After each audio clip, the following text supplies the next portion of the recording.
Hello viewers, my name is Success Chinyelugo and I'm here with Uncle Eze. This is another episode of Igbo Made Easy. We are on episode 17. Let us communicate in Igbo language.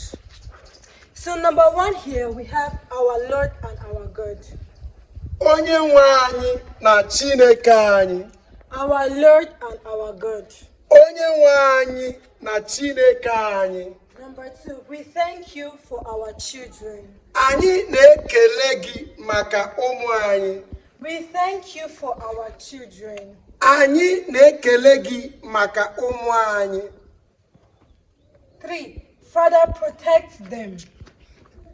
Nna anyị kpuchite ha. Father, protect them. Nna anyị kpuchite ha. 4, don't let them disappoint us. Ekwela ka ha gharịpụ anyị.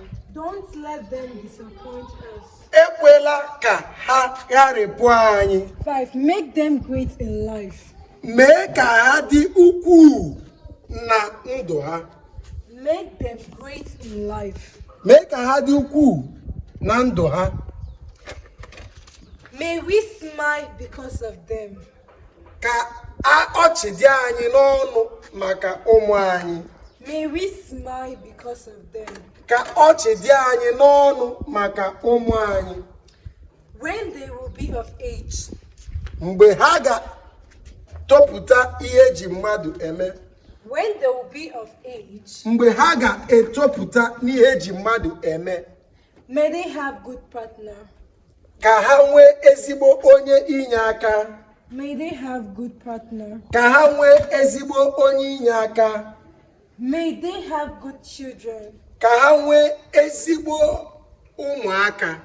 May they have good children. Ka ha nwee ezigbo ụmụaka. May they live long. Ka ha bie ogologo ndụ. May they live long. Ka ha bie ogologo ndụ. May they never die before us.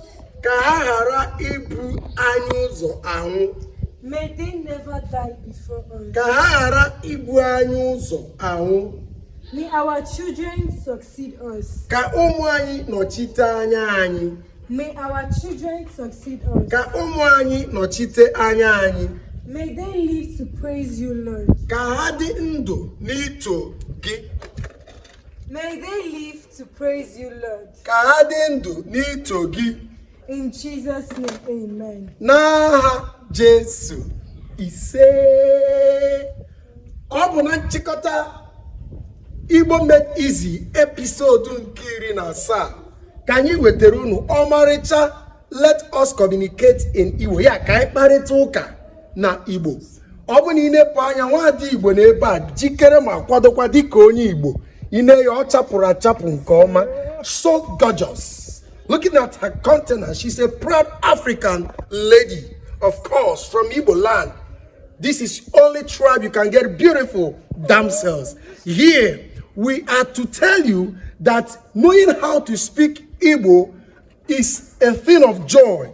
Considering our beautiful girl here, she can be able to translate, be able to write, and be able to read. If you want to know how to read and write in English, in Igbo, join, subscribe, and follow Uncle Eze on YouTube and Facebook. Trust me, you will thank us later.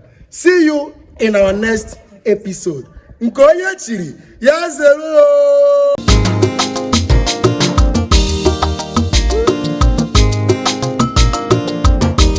Igbo na-asụ ụsọ.